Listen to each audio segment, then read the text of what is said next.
Hello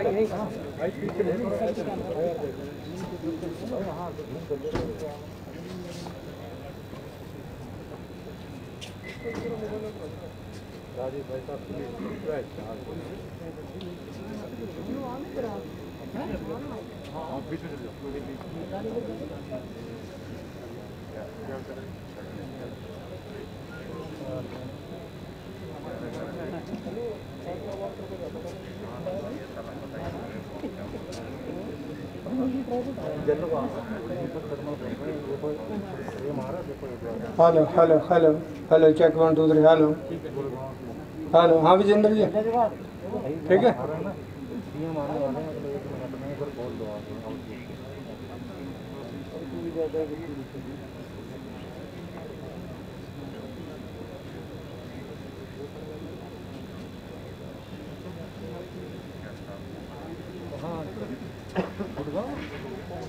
तो वैसे कहाँ से ला रहे? गुड़गांव में कहाँ? ग्रामीण बैंक में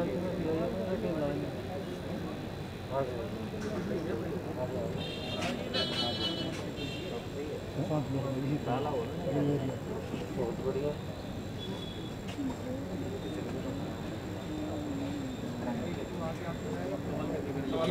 आई कॉन्टैक्ट जरूरी है ना भाई।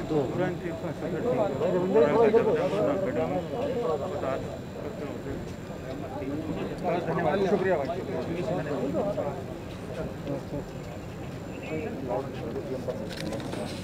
मित्रों, मानसून का आगमन आपके यहाँ बहुत अच्छा हुआ। आपको सबको बहुत बहुत इस बात की बधाई, शुभकामना। आज ग्रीवेंसेस कमेटी की गुरुग्राम की मीटिंग की थी। कोरोना के दिनों में थोड़ा सा एक कोरोना बिहेवियर के हिसाब से उसकी प्रोटोकॉल को ध्यान में रखते हुए आज ये मीटिंग वहाँ मेन हॉल में, जहाँ पहले होती थी वहाँ ना रख करके, आज ये अप्रैल का जो एक्सपोर्ट काउंसिल की भवन इसके अंदर रखा गया था। आज की मीटिंग में जो मुझे डिप्टी कमिश्नर साहब ने बताया वो एक अच्छा पहलू ये था कि 27 कंप्लेंट्स पहले इकट्ठी की गई थी कि जो आज की मीटिंग में रखी जाएंगी। डिपार्टमेंट्स को 4 दिन पहले उसके ऊपर रिपोर्ट के लिए भेजा गया था, लेकिन अच्छी बात यह है कि 3 दिनों में उस 27 में से 16 कंप्लेंट्स जो है वो सॉल्व कर दी गई और अपने आप हल हो गई, इसलिए लोग सेटिस्फाई हो गए। तो बाकी केवल 11 बची जो आज की इस मीटिंग में आई थी। 11 कंप्लेंट के अलावा भी कुछ और कंप्लेंट्स वर्बली भी लोगों ने की हैं, तो संबंधित सब कंप्लेंट्स के ऊपर एक प्रकार से संज्ञान लिया गया है। दौलताबाद रोड का जो इंडस्ट्रियल एरिया है, वहाँ 2016 के बाद वहाँ की कंप्लेंट ये है कि इंडस्ट्रियल एरिया की कोई परमिशन उनको नहीं मिल रही है, क्योंकि वो एरिया इंडस्ट्रियल और एक प्रकार का मिक्स एरिया है, रेजिडेंशियल।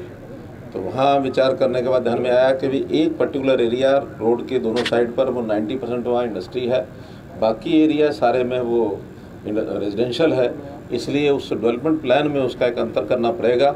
वो हमने कहा है कि टाउन कंट्री प्लानिंग उस डेवलपमेंट प्लान में उसके 2 हिस्से करके और फिर वहाँ अपनी प्लानिंग के अंदर डाल देंगे, तो फिर उसको MCG आगे फिर इंडस्ट्रियल हाउसेस को भी परमिशन देने के लिए उनको एक रास्ता मिल जाएगा। तो ये इसका निर्णय किया गया है। HSVP के जो सेक्टर्स हैं, उन सेक्टर्स में जो गेट लगाए जाते हैं, कुछ लोगों को एतराज़ था कि वो गेट लगाए जाते हैं लेकिन उसको जल्दी बंद कर देते हैं, लॉक लगाते हैं। तो उसमें भी एक डिप्टी कमिश्नर की अध्यक्षता में कमेटी बनी हुई है। उनका एक निर्देश है कि उसका पालन गेट्स का किस प्रकार से होना चाहिए, कब खुलना चाहिए, उसकी गेट की चाबी किसके पास होगी, उस सारे नॉर्म्स वो हमने कमिश्नर पुलिस के जिम्मे लगाया है कि उसके नॉर्म्स के हिसाब से ही उन गेट्स का पालन होना चाहिए। पुराने शहर में जो बस्तियाँ हैं वहाँ भी जो गेट्स लगते हैं उसके भी नॉर्म्स तय किए जाएँ, ताकि गेट बंद करना खोलना उसका ताला किसके पास होगा, ताकि उसके चौकीदार की व्यवस्था ये सब की जाए। तो ऐसा ये भी एक निर्णय करा दिया है। सरहोल गांव में वहाँ जो एनक्रोचमेंट है, उस एनक्रोचमेंट को एक प्रकार से उसका अध्ययन करने के लिए डिप्टी कमिश्नर साहब के देखरेख में कमेटी बनाई है, ताकि वो एनक्रोचमेंट कितनी हटाई जा सकती है, या बहुत पुरानी एनक्रोचमेंट है तो उस एनक्रोचमेंट का हटाने के लिए जो उसके अंदर कंपाउंडेबल है उसको कंपाउंड करेंगे, जो कंपाउंडेबल नहीं है उस एनक्रोचमेंट को हटाने का एक कार्यक्रम DC महोदय बना करके और वो आगे बताएंगे। CCTV कैमराज, इसकी डिमांड थी कि जो झाड़सा बंद है वहाँ भी CCTV कैमरा लगाया जाए। अभी तक GMDA की प्लानिंग में वो नहीं था, लेकिन आज जीएमडी के प्लानिंग में जोड़ दिया कि झारसा बंद के ऊपर भी सीसीटीवी कैमरा ये लगने चाहिए। हेली मंडी में जो नगर पालिका का जो रिकॉर्ड है वो उचित नहीं है। किसी एक व्यक्ति की शिकायत थी कि उसके जो 1991 के अंदर जो मालिक था, उसके मालिक होने के बाद उसकी ज़मीन आगे 4 बेटों के नाम से जानी चाहिए, पास होनी चाहिए, लेकिन वो बीच में कहीं और खुर्द-बुर्द हो गई है। तो ये भी डिप्टी कमिश्नर एक रेवेन्यू रिकॉर्ड के रेवेन्यू के लोगों को मिला करके कमेटी बना के उसका सारा रिकॉर्ड चेक कराएंगे और पूरा हेली मंडी नगर पालिका का ही पूरा रिकॉर्ड चेक होगा 1990 से लेकर के आज तक, ताकि जहाँ जहाँ ऐसी कोई गड़बड़ें मिलेंगी उनके खिलाफ कार्रवाई की जाएगी।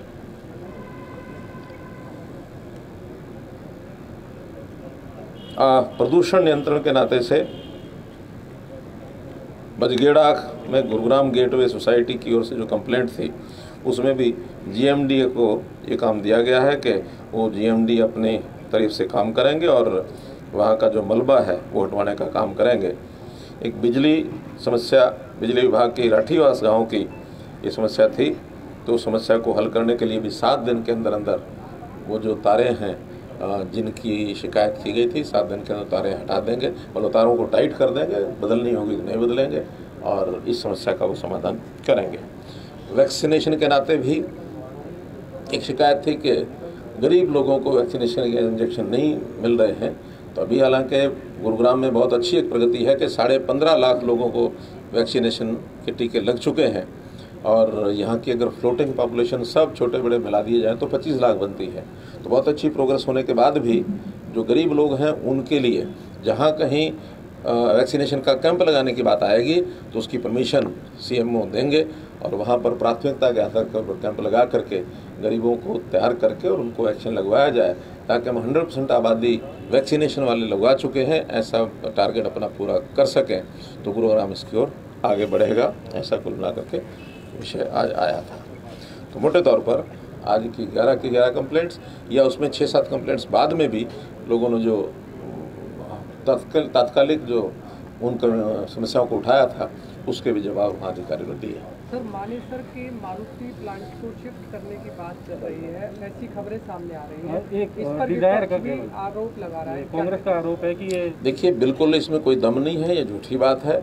बल्कि मानेसर के मारुति के लोगों से हमारी बातचीत चल रही है। खरखुदा में उन्होंने ज़मीन भी आइडेंटिफाई की है और बहुत जल्दी हमारा उनका ज़मीन का जो मामला है वो सेटल होगा। वो अपना जो प्लांट है वो यहीं रखेंगे, कहीं जाने वाले नहीं हैं। बल्कि कांग्रेस के समय ही एक बार वो अपना प्लांट जो गुजरात ले गए थे, कांग्रेस के लोगों तो शर्म आनी चाहिए इस बात के लिए कि उनके समय में जो ये कहते हैं कि हमारे समय में यहीं रहे, उनके समय में उनका एक प्लांट गुजरात पहले से जा चुका है। इसलिए वो हमारे ऊपर ये हमारे सिर पर भंडा फोड़ेंगे, गलत है। हम हमारे समय में जितनी बातचीत उनसे हमारी हो रही है हम सेटिस्फाइड हैं, वो भी सेटिस्फाइड हैं। इसलिए मुझे नहीं लगता कोई इस प्रकार का कोई काम करेंगे। और जहाँ तक इन्वेस्टमेंट की बात है, बहुत बड़ी कंपनियाँ आप तो गुरुग्राम में बैठे देख रहे हैं कि कितने नए नए प्रोजेक्ट्स रोजाना लग रहे हैं और नई जितनी भी इन्वेस्टमेंट के, चाहे वो फ्लिपकार्ट है, चाहे वो होंडा कंपनी है, चाहे बाकी सब हैं, यहाँ आकर के किस प्रकार से नए नए यानी अपने ऑफिस है या इंडस्ट्री है वो यहाँ लगा रहे हैं। तो यहाँ गुरुग्राम में इन्वेस्टमेंट पर्याप्त आ रही है। एम्प्लॉयमेंट के नाते से भी लोगों को एम्प्लॉयमेंट मिल रही है। ये हरियाणा के लोगों को भी मिल रही है, बाहर के लोग भी आ कर रहे हैं। जितने हरियाणा के लोगों की आवश्यकता है उतने एम्प्लॉयमेंट यहाँ मिलती है, लेकिन जो लोग नहीं मिल पाते हैं वो लोग बाहर से भी लेके आते हैं। इसलिए अब 75% एम्प्लॉयमेंट भी हरियाणा की हम दे रहे हैं और उसमें अगर 75% ऐसे लोग वर्कफोर्स नहीं मिलेगी हरियाणा से, तब वो बाहर से भी लगाने के लिए उनको छूट होगी, वो लगा सकते हैं। सर, मंत्रिमंडल के अंदर बड़ा बदलाव देखने को मिला है। मोदी मंत्रिमंडल के अंदर दिग्गज मंत्रियों की छुट्टी हुई है, सर क्या कुछ कहेंगे सर? देखिए इस विषय में क्योंकि केंद्र सरकार का मामला है, प्रधानमंत्री नरेंद्र मोदी जी का अपना एक उनका अधिकार क्षेत्र है, तो इस अधिकार क्षेत्र में मोदी जी देश के प्रधानमंत्री हैं। देश को आगे ले जाने के लिए जो उनको बढ़िया से बढ़िया जो योजना लगेगी, जिस टीम का उन्होंने गठन करना है, उनको पूरा ये छूट है और ये प्रेरोगेटिव प्रधानमंत्री का ही है कि जो केंद्र सरकार का करेंगे, उसमें मुझे उस पर कोई टिप्पणी नहीं है। हरियाणा मंत्रिमंडल दिल्ली सरकार का आरोप है कि हरियाणा जो है उनके हक का पानी उनको नहीं दे रहा है, जिससे दिल्ली में पानी की किल्लत हो रही है। दिल्ली सरकार को, खास करके दिल्ली के मुख्यमंत्री को विज्ञापन का एक शौक है कि किस बात में मैं अपना विज्ञापित होकर के अपनी प्रशंसा अपने आप प्राप्त करूं। पानी के नाते से जितना पानी सुप्रीम कोर्ट के निर्णय के अनुसार हमने देना है। पूरा पानी दिया जा रहा है, एक बूंद कम नहीं दिया जा रहा। भले ही हरियाणा को कठिनाई बहुत आ रही है, क्योंकि पानी की आवश्यकता तो हरियाणा की भी दिल्ली से कम नहीं है। मुख्य रूप से पीने का पानी, जहाँ हरियाणा को 2 करोड़ 90 लाख की आबादी है, दिल्ली की मात्र 2 करोड़ है, हमें उससे 1.5 गुना पानी चाहिए।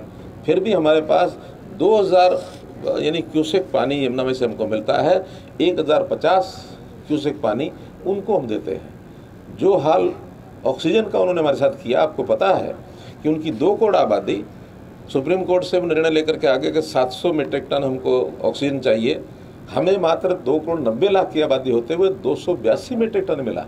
हमारे यहाँ उनसे पेशेंट ज़्यादा थे, उनसे हॉस्पिटल कहीं ज़्यादा है, एरिया उनसे ज़्यादा है, दिल्ली के लोग भी इलाज कराने के लिए हमारे पास आ रहे हैं। ये तो हमने अपने सिस्टम से उसको सुधार करके मॉनिटरिंग करने के बाद हर पेशेंट को जिसको ऑक्सीजन की ज़रूरत थी उसको ऑक्सीजन पहुँचाई। और दिल्ली वाले जिस प्रकार से उस ऑक्सीजन को इकट्ठा करने में लग गए, उनको मानवता का भी ध्यान नहीं रहा कि जहां आवश्यकता वहां पहले भेजी जाए। आखिर दिल्ली और हरियाणा कोई अलग तो नहीं, हम पड़ोस के थे। पड़ोस में उनको ध्यान करना चाहिए था कि हम किसका कोटा काट के ले जा रहे हैं। हरियाणा की ऑक्सीजन को दिल्ली में लेके गए और दिल्ली में आवश्यकता नहीं। हमारे पास ये भी जानकारियां हैं, उन्होंने कंपनियों को कहा कि हमारा जो स्टोर कर लीजिए, स्टॉक कर लीजिए, ज़रूरत पड़ेगी तो हम आपसे ले लेंगे। तो बफर स्टॉक जमा करने के लिए लेके गए। उनको हर चीज़, चाहे प्रदूषण है तो भी हरियाणा के ऊपर बंडाफोड़ करते हैं। दिल्ली के अंदर ट्रैफिक का कितना पोल्यूशन है, इंडस्ट्री का कितना पोल्यूशन है, क्योंकि आबादी जितनी घनी जहाँ होगी, इंडस्ट्रियल एरिया जितना घना जहाँ होगा, वहाँ निर्माण कार्य भी ज़्यादा होंगे। तो अगर हरियाणा का होता तो फिर हरियाणा में तो हमें तो इतना पोल्यूशन कभी ध्यान में नहीं आया। हरियाणा में भी होता पहले वो, यानी हरियाणा के पोल्यूशन की पढ़ाई लिखाई हुई है कि हरियाणा में कुछ नहीं करना, दिल्ली में चले जाओ। उनको ये ध्यान करना चाहिए कि हरियाणा के लोग भी सुखी बसते हैं। बल्कि इवन गुरुग्राम, क्योंकि आबादी यहाँ भी 25 लाख की आबादी है, दिल्ली के साथ सटा है, तो गुरुग्राम और दिल्ली का तो प्रदूषण एक जैसा है, लेकिन बाकी हरियाणा तो सारा साफ है। अगर कहीं कोई प्रदूषण का बाहर का मामला होता तो वहाँ प्रदूषण ज़्यादा होता ना। इसलिए सब इन्होंने अपनी क्रिएट की हुई बातें हैं सारी, और कोई भी चीज़ जब समझ में नहीं आए तो इसका दोष हरियाणा पर। कोई बात समझ में नहीं आए हरियाणा पर, अरे नहीं दिल्ली संभलती, हरियाणा को दे तो हम दिल्ली को भी संभाल लेंगे। सर अंत में एक बात, वैक्सीन को लेकर के एक तो उपलब्धि तो यह है कि 1 करोड़ लोगों को हरियाणा में लग चुकी है, लेकिन अब कुछ जिलों में किल्लत आने लगी है, वैक्सीन की कमी आने लगी है। इसको लेकर आगे की क्या प्लानिंग है? देखिए, वैक्सीन की सप्लाई सारे देश भर में जैसे है वो आबादी के हिसाब से प्रदेशों को मिलती है, उसका एक निश्चित कोटा है, हमें भी मिल रही है। हम लगातार उसमें लगे हैं और जितनी जितनी ऑक्सीजन ज़्यादा से ज़्यादा लेने का हम प्रयत्न करेंगे। अब उसके अंदर स्पुतनिक की भी हम वैक्सीन जो है लेना शुरू कर दिया है। 2 एजेंसियां पहले हैं, तीसरी ये हो गई है। हो सकता है और 1-2 एजेंसियां भी आ जाएं, तो जैसे जैसे एजेंसीज बढ़ेंगी, सप्लाई बढ़ेगी, वैसा वैसा हम जो है वैक्सीनेशन के इंजेक्शन बढ़ा करके और अपनी आबादी को कवर करेंगे। सर हरियाणा के मंत्रिमंडल में विस्तार की संभावना है? रणनीति का विषय और रणनीति बताई नहीं जाती। धन्यवाद। धन्यवाद।